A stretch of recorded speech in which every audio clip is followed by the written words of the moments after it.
with another episode. It's been a minute. We've been around the world. Literally. Some highs, some lows, but we're back.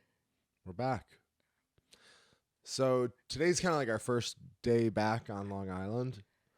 So I had to teach some wrestling this morning. Then we came back and I was like, I'll take Caitlin to brunch. So we've been just kind of eating bad and like doing fun stuff, but it was our last one. Then we're back on track. Mm-hmm. So we go to brunch and we're like, oh, we're going to get nice and boozy. We'll be a little boozy for the podcast. Yeah, the Brunch Date says like a really good, like bottomless drinks, not just mimosas, and pretty much any drink. And their food's really good. Their drinks are really good. And so I was like, oh, this is nice. I'm going to get like 3 drinks, get a little buzz going before the potty. And I was excited. So we order like a round of like, they're like kind of like alcoholic coffee drinks. And they brought them to the table and they're usually really good. And they're both just like disgusting, like undrinkable. And we don't really complain about anything. We're just like, oh, that sucks. And order something else, right? We never like send anything back. Then we get these another drink. We've been going there for years. We get this coffee drink every time, and it's so good. And I got the vanilla, you got the mocha. I took a sip. I was like, what the heck? Like every time it tastes exactly the same, and it was like so bad. I was like, I can't drink this, but I'm not gonna say anything because then what if they remake it and it tastes the same? I was like, I only do 1 coffee drink, then I move on to the regular drinks. So I was like, fine. I was like begging you. I was like, do not say anything. I hate confrontation. And then I was like, whatever, I'll get, can I just get an Aperol Spritz? She's like, okay, cool. Brings it. It's worse than the coffee. It was literally Aperol on the rocks. It was like just pure orange. And I'm like, being like a brat. It was syrup. It was so awful. Like it was undrinkable. Then I was like, well, maybe the coffee wasn't so bad. I go back to that. But then I don't want to say anything. And at that point we're like almost done. I'm like, okay, it's a different experience. We're not getting a buzz going. We're not like laughing with drinks and kicking them back. We're just having good food, and that's fine too. So there's like a pile of drinks. Now there's 2 big coffee drinks untouched and the full Aperol Spritz untouched. They're just like set on the table. So we're like, all right, we'll eat some food. So the food comes and it's actually pretty good. And then Caitlin takes a bite out of some eggs and spits out a piece of broken glass. Yeah. So yeah, I was biting. I'm like, oh my God, what is that? And I pulled it out. I'm like, oh, it's just a little piece of glass. But I was like, don't say anything. So I had the piece of glass and I took it and I was like, just set it on the table, like in an obvious spot. I was like, well, maybe I won't say anything, but maybe she'll be like, oh, what happened? Did you break a glass? I was like, no, that was in the eggs. So Caitlin was like, no, do not say anything. She literally, there was broken glass in her food and she wouldn't allow me to say anything. And then she just pushed the glass on the floor. So I quickly pushed it on the floor so you couldn't, because I saw how you placed it in the center of the table and I was afraid you were going to say something. So I got rid of the evidence. So they say, well, how is everything? Is everything good so far? Yeah, it's great. Literally broken glass in her mouth. Don't say anything. What's the point? Because then it's not the waitress's fault. No. And she didn't cook it. It's an accident. What are they going to... It's just like a whole conversation of, oh my God, I'm so sorry. Are you okay? Do you need anything? I'm sorry. No, it's fine. It's fine. Boom. There's no point of having that conversation. No one did it on purpose. It's like... it's not... Like, I was fine. So it's an unnecessary conversation.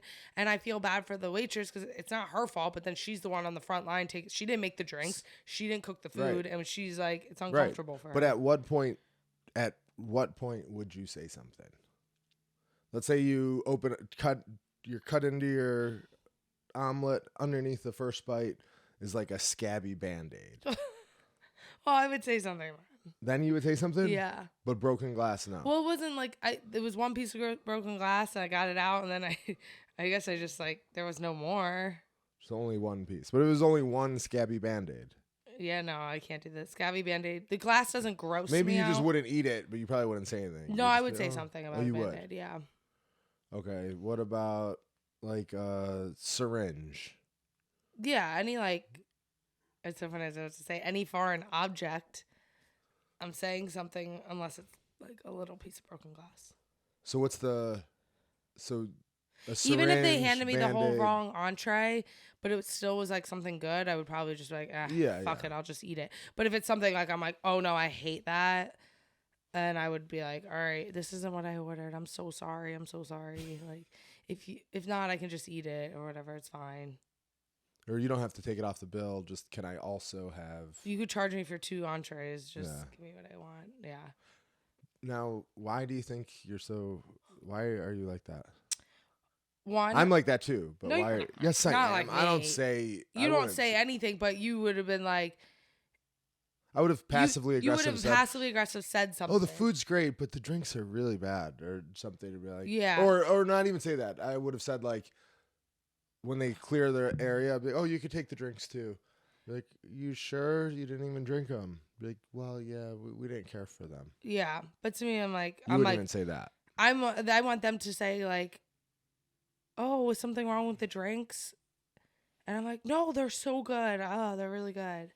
So a good thing for you to have done would have been like knock the drinks over. Yeah, So it didn't look like you didn't drink them, that's true. right? That Just would like have been hit good. at the table and like, oh, the drinks. Then maybe they fell. bring another one out. Maybe there's a chance that one's better. But I wasn't willing to risk a third drink, you know? I was Right. like, whatever. This is just a different experience. Like, I'm just not going to get a buzz today. It's fine. Yeah, which is fine. So that was our first like meal back. Mm-hmm. But we've really been around the world. Want to start in Abu Dhabi? Yeah. So obviously I didn't have the best experience there. I mean, for as far as the fight, the rest of it I had fun, obviously, but yeah, I lost my fight. I missed weight. So yeah, it wasn't great. So starting off with missing weight. So I was 1.5 pounds over. I don't know. I did everything the exact same way I do it. This is my 17th UFC fight. It was the first time I missed weight. I did exactly the same stuff I do. I do it like exactly the same. Every workout, everything the same. I like from the last like from 2 weeks out of the fights, I record all my weights, what I weigh in the morning in my phone, and I have them from like my last like 8 fights. So I was on track perfect. I was like even 2 days before the day or like Wednesday, Thursday, I was actually like almost a full pound under what I was for my last fight. So I was like, okay, cool, whatever. Then going into Thursday night cut, same as I've cut the last like couple. I felt fine. It felt great. It was the same that amount that I had to cut. I do my Thursday night cut, and I was like, okay, I'm gonna have to cut some in the morning, but that's fine. I think I cut like Thursday night for like 3 hours, and I think I lost like almost 6 pounds. And I was like, okay, I was hoping for like 7, but that's fine. I feel good, whatever. That night I didn't sleep 1 second, which is kind of normal. Usually I might go in and out, but I didn't sleep 1 second. Then I was like, oh, my lower back's starting to hurt, but I was like still okay. I only floated like 0.5 pound, which kind of sucked because I was hoping to be float a pound, you know. So then I was like in the morning, I think I had like 2.8 pounds to go, and I was like, all right, that's a little more than I thought because I thought it would be like under 2, you know, 1 point something, but I didn't float any, but I was like, whatever, cool. Start off, I start put my clothes on, plastics, I start shadow boxing. I'm like, all right, I'm not really sweating that much, but it always takes a while. This is normal. And then I was like, all right, cool, I got my heart rate up, like let's just go in the sauna. So, and the sauna was very hot, which was good, and I just like wasn't really sweating. I mean, I was sweating, but like it wasn't like bone dry, but I was sweating, but it was just it wasn't like pouring like it was kind of bone dry for most of it. The first hour. I mean, there was sweat coming, so it was like kind of like I was like, maybe it's just taking long to start. And then it was like I think I did like 2 hours and didn't even lose a pound. And it was like then at that point it was like, all right, I'm not really sweating anymore. I wasn't like falling over, collapsing, like, oh my God, I can't breathe, which was almost more frustrating because then I'm like, hey, like it looks like I'm not. Like, I think when someone misses weight, you expect them to be like falling over. They just can't do anymore. And I'm like, I know it looks like I'm not, like I'm giving up, but I was like, it's just, there's not enough time left and I'm not sweating. So what's the point of trying? Like, well, even if there was like 5 more hours, once you stop sweating, that's it. Yeah. There's no reason to just go back in there because you'll never get going. Yeah. It was. I was in there the whole time with you. Mm-hmm. and I lost like 15 pounds. Yeah. You know what I mean? That's how hot it is, and that's how much time. I mean, of course, you're not going to lose 15 because you're kind of dehydrated, obviously. But, you know, that's how hot it is. Yeah. If you lose 0 pounds in 2 hours, you know, you're not going to lose 2 pounds if you stay 4 hours. Yeah. And it was weird because it was almost like one of those things where I was like pissed just because I'm like, I don't understand. I'm doing the same thing I always do and I never have this issue. So I don't really understand. But at the same time, I was like, well, I did everything right. So I'm not like, I don't know. I think if you're in that point where you're like, fuck, all right, I'm going to have to go in, I'm going to miss weight. Then I think some thoughts going in your mind where you're like, man, I remember 4 weeks out, I wasn't on my diet, I didn't do my extra cardio. So I think if those things go in your mind, then you start really feeling bad about it. But I didn't have that because I know I did everything good, everything right, everything that like I do the same thing and never have issues. Even when I woke up that day, I was like Friday morning, I wasn't like, oh, I'm like, damn, this is gonna be tough. Like, I thought I would have like lost a little more overnight, but whatever, it's fine. Like even Thursday night going to bed, I wasn't like, am I gonna miss weight? So I think it kind of like shocked me a little, but like as I started cutting weight Friday morning, I was like, I was like everyone's like, come on, you can keep it being like encouraging, but I was like also trying to be, I was like, guys, we have to be realistic here. Like it sucks, but like it's just not, I don't know what's going on, but I think so I was like bummed because then first thing is like, you're embarrassed and you just right away, it's like, I work so hard and do everything so good that you're like, fuck, it's so easy now. Everyone's going to be like, oh, you're so unprofessional, blah, blah, blah. I'm like, no, like I did the same thing before this fight. Everyone would be like, oh, you're so good at it. You do everything's so professional. Well, I did the same thing and it didn't work. Now, I don't know. Like I said, I don't know what happened. I don't know. Whatever. I do the same thing. I make weight every time. I will say that every time I make weight, it's definitely like a hard cut, but I'm never like falling over, dizzy, can't walk. You know what I mean? Like not any, so it's not like it's not like I could be like, well, I made weight before, but I was dying before. But I explained, not explained, but I was talking to Gregor about it. Like 125 is the lowest. If they switch the weight class to 123.7, you couldn't do that. That could not happen. Mm-hmm. If they switch it to 124, you probably couldn't do it.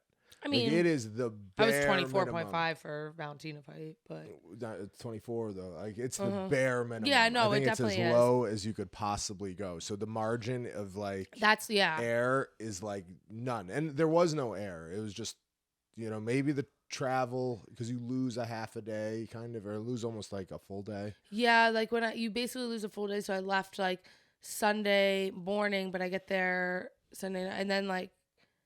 I forget how it was. Like I get there and I'm like, wait, I lost one of my days where I water loaded. I think that had something. That's the only thing I could think of. I mean, I remember when I fought in Abu Dhabi before we flew out the same time. I made weight, but I do remember like a couple days before I was like, damn, I usually drop a little on this day and I didn't. So I don't know. But then I made weight, so I didn't think anything of it. So like. I'm big on like, I was so big on like, I don't need to go out early, blah, blah, blah. And then it's like, then I was like, fuck, I kept like saying, oh, it's not a big deal. You don't need to go out early. And then I'm like the only one that misses weight. But I don't even know if that there was one other one that totally missed. Yeah, but they were Russian, so they always kind of do. Yeah. But they probably were out there for the whole time anyway. For sure they were, yeah. But yeah, so like, but whatever. Like I said, I think that didn't bother me. Like, it was like, ugh, it's just so annoying because I know I do everything right. But whatever, I just got it over with. And honestly, I don't even know if I really don't go on my phone a lot from like Thursday night till after the fight. So I don't know if people were like talking shit. It kind of seemed like no one even really noticed, to be honest, but I wasn't really on my phone. And like some guy like yelled at me on DM that because I didn't explain myself. And I was like, well, I'm getting ready to fight. I'm getting ready to fight. Like, the whole point is, like, I missed weight. And I'm like, all right, like, this sucks. But, like, I can't think about it anymore because I have a fight the next day. So you got to just, like, keep going.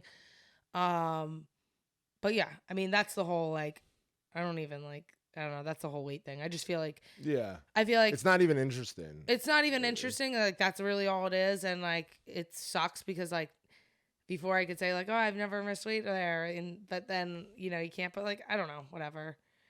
It's what it is. It sucks. Like I said, it's I can explain like I do everything right. I can, but like anyone that I know that, so I don't feel like I need to explain myself. You know, that's why I got fined for it, and that's the punishment. And I don't really need to. I mean, I'm explaining it just because people that listen to our podcast, I feel like we explain everything and kind of, and more so because I think people that listen to us like want to hear the juicy gossip and stuff. And I know like when I follow people, I want to know that stuff. So I'm just kind of like telling our listeners just Our listeners are our friends. because because I'm like, oh, they're our friends, and I want them to know what happened, type of thing.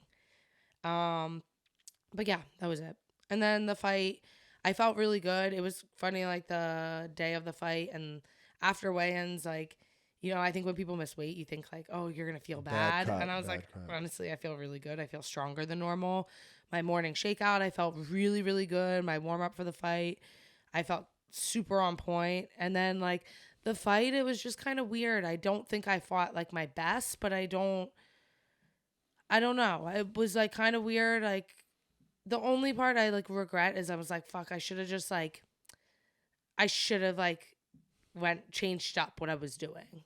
And I don't know if like I kind of was going through the first round, kind of went fast. I'm like, damn, I know that's close, but I don't know. I didn't think like the first 2 rounds I thought were like kind of exactly the same. I was like, I think it could go either way. Hopefully I won, but I didn't know. And then the 3rd round, obviously I was like thinking I was winning. And then when I got taken down, I was like, she won that round. Even though like it didn't do anything and I got up right away, the round was so close that I think I just know how judges are and they give that. And then after the fight, when I came to the corner, you guys were all like excited. I was like, what are you talking about? And they're like, oh, you look at like even Mark was like, her corner looks like disappointed. And they looked over and they did. They were like disappointed and you guys were all cheering. And I was like, no, I lost that fight. Like, and I remember Mark was like, what? And you guys were like, I don't know. Like you guys knew it was close. Kind of always think that though. Yeah. Like, and I think that's, I think when it's a close fight, you always think that. But I was like, nah, I don't know. I was like, I think I lost, but I was like, maybe there's hope because it was very close. Right. But I think when you're in the fight, like for me, I think for me, it's like, it kind of didn't matter because I know I'm like way better than I fought. I just think that maybe like our styles, we just kind of kept kind of clash. Like I didn't feel like I've had fights where I lost where I was like, damn, I just wasn't on. It like wasn't working. Or this fight, I was like, I felt good. I just felt like I didn't pull the trigger. Like I should have been more aware of how close, like I was aware of how close it was. And I just regret not like changing it up because I know like, you could do a lot more. I could do a lot more. I'm a lot better than her. And I just kind of like stayed in that game where we were both kind of like going back and forth. And I have way more tools to win. And I just didn't pull the trigger. So this is like the only fight I've had where I like regret. Yeah. I felt weird after the fight too. And I was like, what was different? Like, cause it didn't look like one of your fights. Like there's so many times, like I could just picture a lot of like your pullback 1-2, like it wasn't there. Yeah. And there was so much of it. Then the one thing I thought of, and I'm not like a striking expert, but I know that like when you fight southpaw, the jab really isn't there typically. Yeah. And I think that the jab is such a weapon for you because usually you're like in a close round, be like, it's close, but she landed like fucking 60 jabs this round. Right. And that gives you the edge in all those rounds. On the close fight, yeah. I think so. And this, I was like, there's no jabs, right? And it's because of the southpaw. I almost feel like even though you're obviously not as good fighting southpaw, if you would have switched to southpaw, I bet you would have tagged it with the jab a lot. Yeah, my jab's not as good as southpaw. I know it's not as good, but I think... Yeah, it was just like a weird fight. Like, I don't know. But obviously you're not going to do that. Go to southpaw, throw jab. Yeah. That's... I mean, like, it's just like each round, the rounds went so fast. So fast. Like, blink of an eye. So I think that, like, I'm like, like I said, this is like the only fight I've had where I have like regret. So that kind of sucks. Like I know, like when I lost to Valentina was that fight. Andrade was just like shit happens. You get hit with a body shot. Like that was annoying because I felt like I was on my. I was like, all right, I'm getting my rhythm, and I started to feel good when that happened. But that I'm like, you know, it happens. Like, it's like some people get knocked out. That's a Right. part of it. When I lost to Jessica that was a fight where I was like, man, I just felt slow. Like, I was like, oh, I got to counter.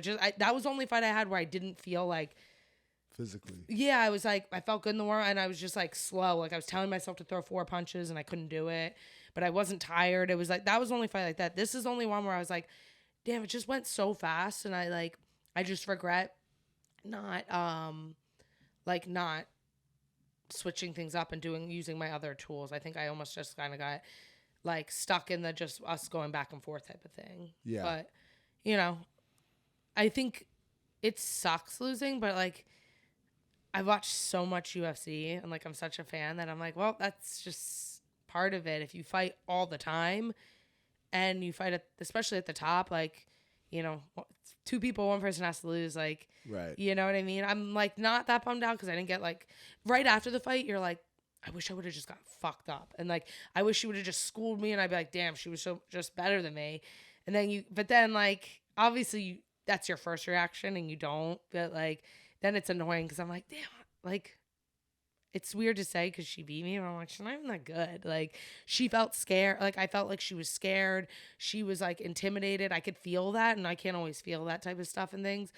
But I just, like, I don't know. I think I just didn't, I don't know what it was. The rounds just went fast. But you knew, or you felt that you lost. Yeah, yeah. But maybe Yeah, that's just because I knew I could do when more. When I was watching, I was like, well, I didn't think the takedown should have been. I don't think it should either, but I know how. Because if that takedown happens the first minute instead of the 5th minute or 4th minute, the refs or the judges forget about it. Yeah. Then if you finish the round just the way you did the first 4 minutes, you win. Mm-hmm. But then at there's 2 seconds left, and she did like get you against the cage and landed like a knee to the body. It's like that and that. Yeah. Maybe, but that 2 seconds. But we always talk about that. Like every second counts. But I still thought, I was like, someone probably said, they probably could have said you won that round easily. Mm-hmm. But then the first 2, I was like, if you won the first round, which they all said you did. Yeah. Every judge said you won the first round. The second round, they all said she did. I thought that was weird because what's the difference? They were literally exactly the same. Yeah. So that's why in the corner, I was like, you're either up 2-0, down 2-0, or it's 1-1. Yeah. So we kind of like, we're thinking it's 1-1 going into the third. You got to win the third. Uh-huh. I think if the takedown doesn't happen, then it's obvious you win. Yeah. Right. Now, in retrospect. Mm-hmm. But it easily could have been 2-0 going in, or it could have been. Yes, I agree. 0-2. Mm-hmm. Right. But, like you said, like it happens. Yeah. Whatever. So then, So Aljamain got a bunch of shit for posting a picture with Andrew Tate. And, everyone's saying how awful Andrew Tate is, and he's, banned from all the social medias, this and that. Not even allowed to be seen with him. Yeah. But then everyone just loves Hezbollah.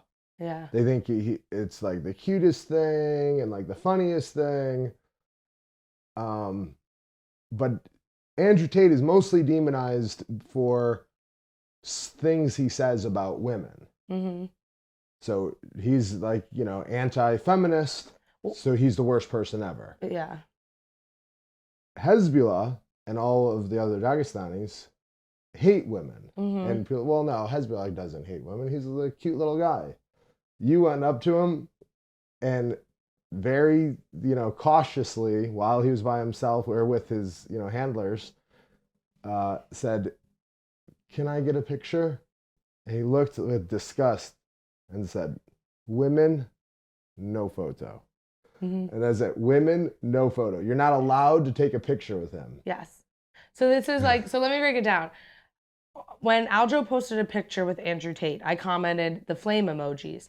And I had all these comments saying, I didn't know women liked him. He's awful. Why would you support him? Like ripping me apart because maybe I just liked the picture. But whatever. I got destroyed. But then everyone's like, Hezbollah, oh my God, I love him. He's so cute. He's so cute. I'm like, I asked him for a picture where it was all fighters. So he knows I'm a fighter. But, I asked him for a picture. He literally waved his finger at me and said, "Women, no photo."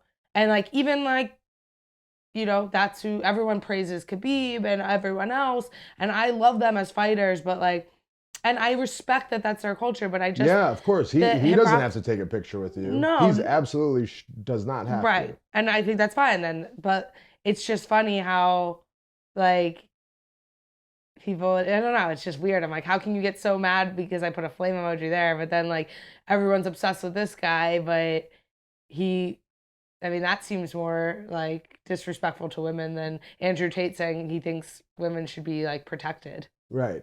But there's not a girl in the world who Andrew Tate would say, "No, I'm not taking a picture with you because you're a girl. Yes. You're just trying to get clout." You know, he would never say that. If you went up to him and asked him for a picture, he's definitely taking a picture with Yeah. you. And not just you, any girl, as long as any he's fan. not busy, Yeah.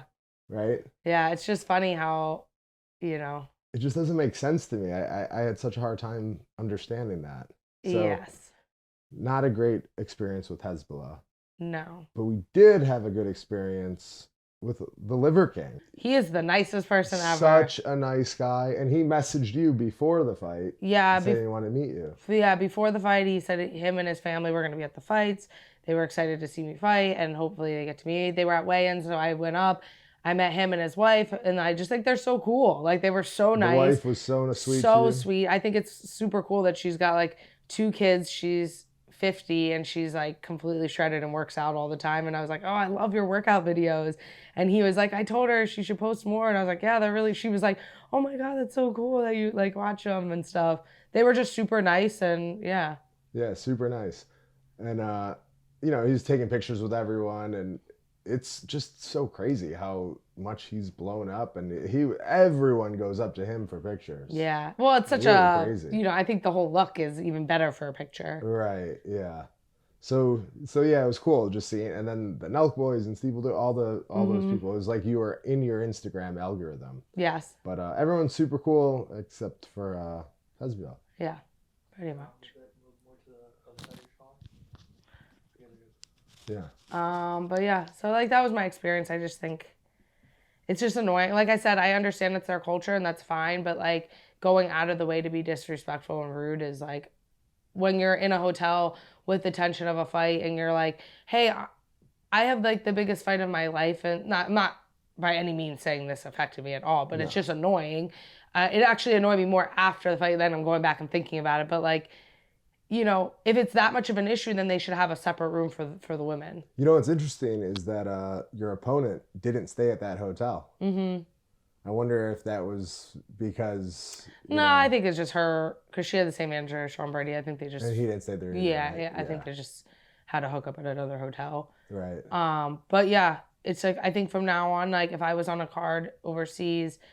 Like with them, I would almost like say something to the UFC. Well, one, I would try not to. I'm like, all right, I'm over. I'm not going to Abu Dhabi again. I'm 0-2 in Abu Dhabi. So I'm like, with the long trip, and I'm like, I'm good, you know? But if I was on a card where there's a lot, I would almost, it's, you know me, I don't even like to tell anyone when there's broken glass in my food. But for that, I would actually like have either my manager or I would say something to the UFC of like, can there be like separate rooms for girls for the workout because it was so uncomfortable. Yeah, or you could just say you're not going, right? Yeah, but I'm saying, well, I tried to do that for this one, it didn't work. So, you know, sometimes you don't have a choice. Yeah, very, very interesting. But then we... Oh, and during my fight, first of all, like when I went to like the press conference, I'm looking in the stands. The only girls are like the fighters' wives and moms. There was like not very many women in like at the press conference.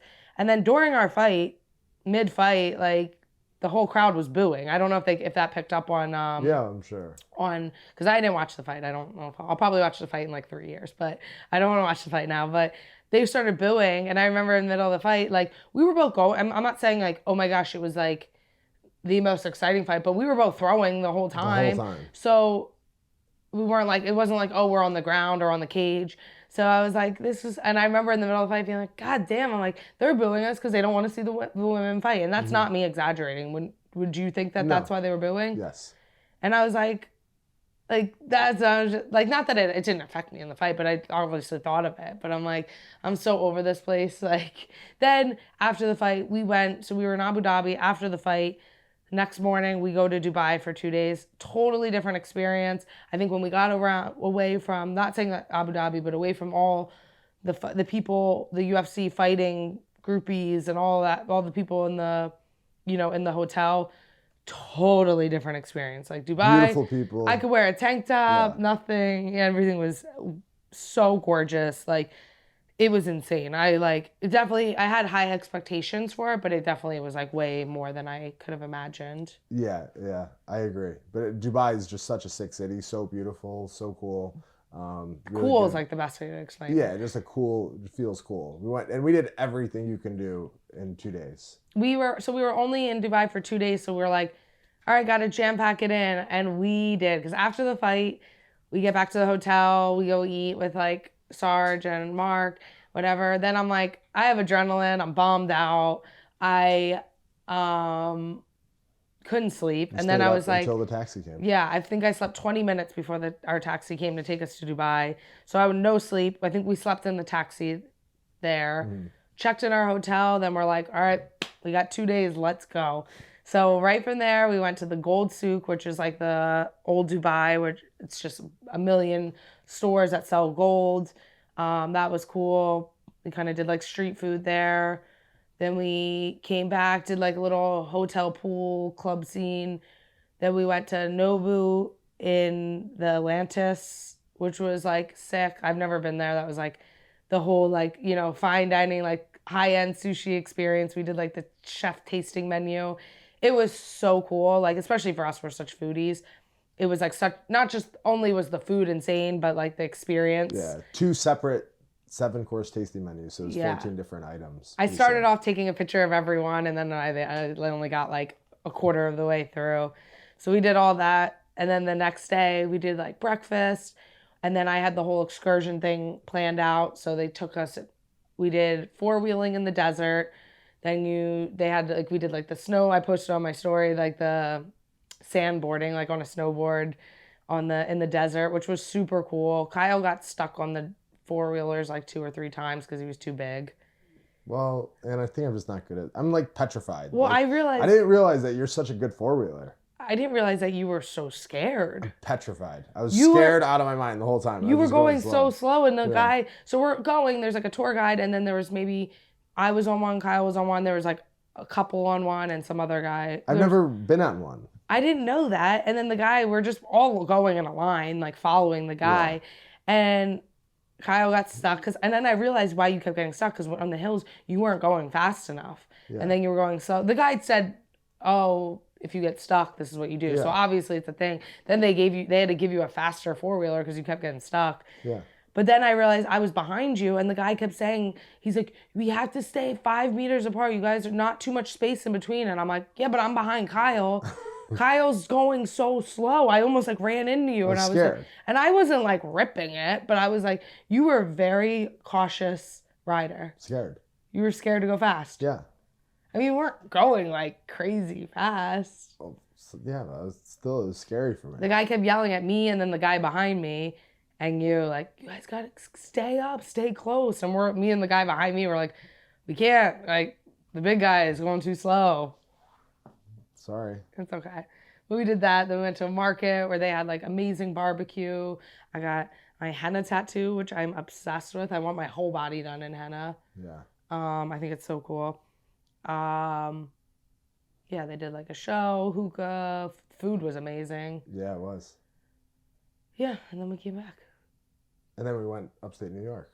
Yeah, we came back for a day, and then we're like, all right, let's go. This is our free time. We both have like free time, so we drove up to Buffalo, which is like a 7-hour drive, and then did a bunch of stuff there. So today, we got back last night, and today I'm sick.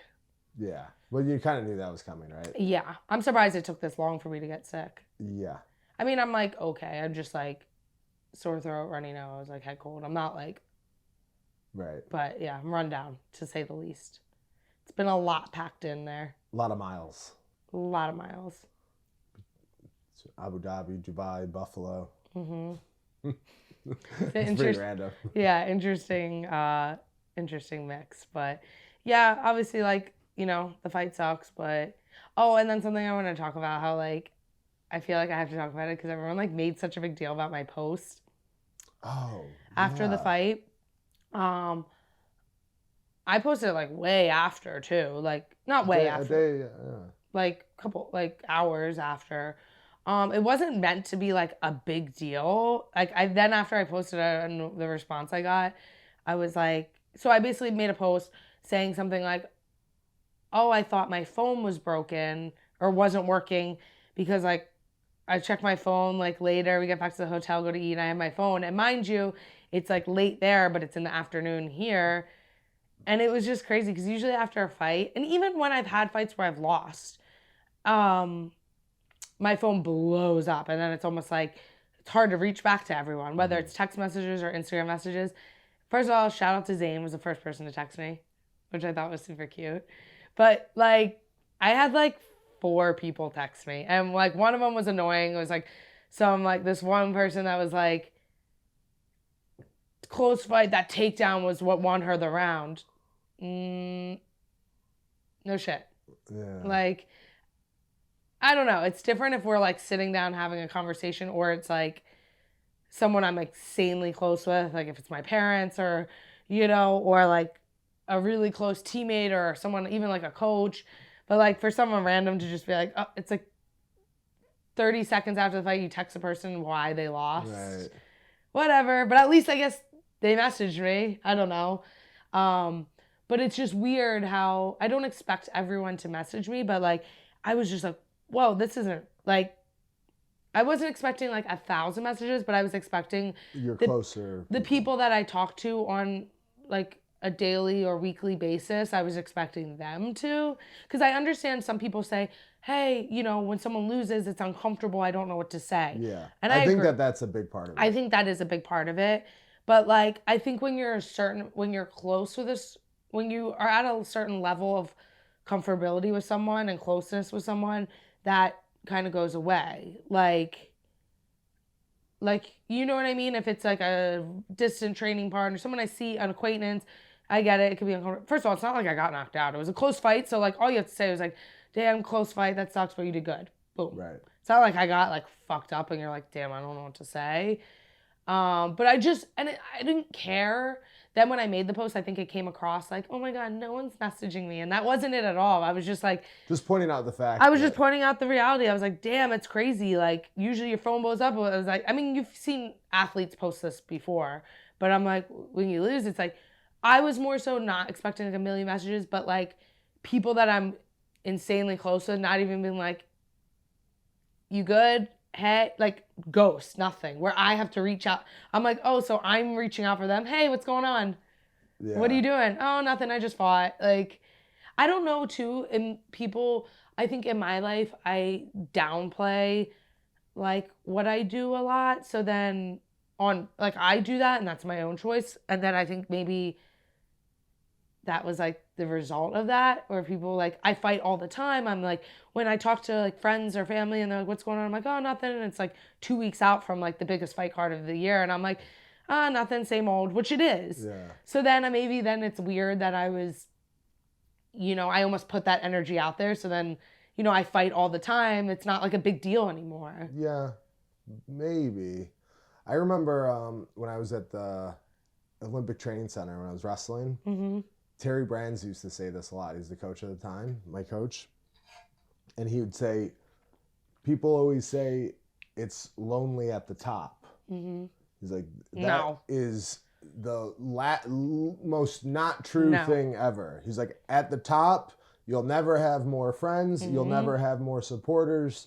He's like, it's crowded at the top. Yeah. He's like, you when you're at the top, it's not lonely. You have everything. It's lonely getting to the top. Yes. Or getting back to the top. He's like, because the only people who are going to be there are, he's like, the only person who's there at me at 4 a.m. every day training was my brother. And he said like 2 other teammates. He's like, it's lonely getting to the top. And when you lose, he's like, there's no one around. It's just, a couple people. It's like, once you're at the top though, that's the only time it's not lonely. Because that is a thing that people say. It's just a cliche thing people say, and it's the complete opposite.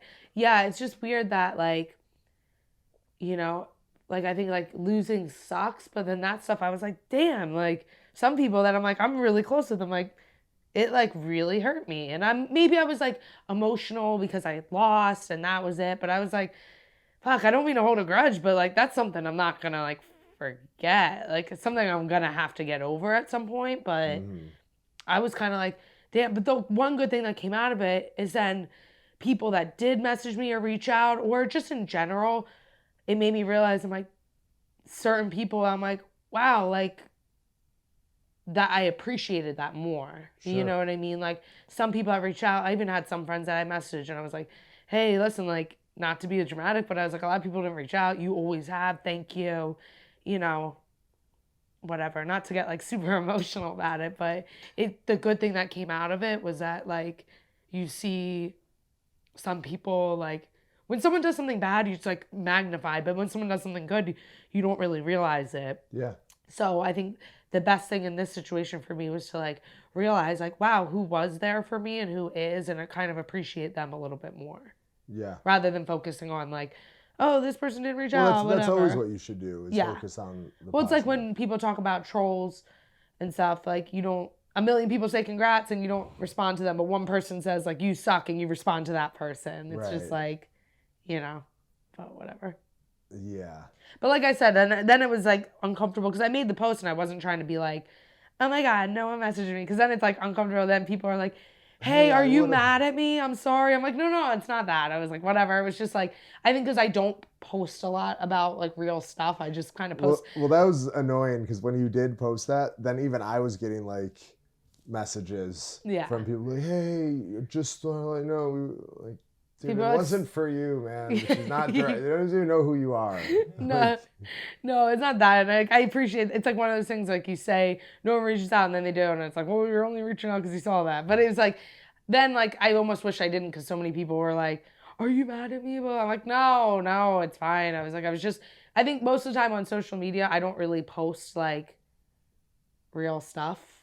Like on social media, I always just post like. You barely even really use a caption. Yeah, I'm just like, let's go, bitches. You know what I mean? Because it's like everyone kind of like sucks and like everyone's just gonna pick apart what you write, and then it's like you write one little tiny bit of realness, and then it's like, all right, like you know, I don't need this to be a whole conversation. Right. But yeah. But anyway, that was it. I just wanted to touch base on that because that's what I posted. Yeah, so one thing, Zane, this is pretty funny, like all the traveling that we've done the last few weeks, and we always are like this, but we'll be like, and I'm like dead serious, it goes through my thought. Like we were driving home from Buffalo yesterday, and we drove past alpaca. Do you know what an alpaca farm is? Yeah. So we drove past an alpaca farm, and you could like stop and pet the alpacas. So we were there, and it was like so beautiful, and there's mountains all around, and like these cute little alpacas on the ground. And then I was like, maybe we should move here and open an alpaca farm. And like I always, like wherever I am, whenever I go somewhere, I'm like, maybe we should move here. Mm-hmm. Like no matter where it is. Like, we've been really it really is going through my mind. Like, how do you make money with alpacas? Like it's really going through my mind. No matter where I am, I'm always like, I think we should maybe move here. I could live in Dubai. And we were like looking up like how much is an apartment or a condo in Dubai? Maybe we should just do it for like a year. And we were like legit looking it up, like how much it costs. We do this every time we go somewhere. Every time we're anywhere, we're like ready to move. Like I can move to, Calgary. Yeah, we do this every time we go somewhere. And I think it's a good thing because I think it just means we're having so much fun.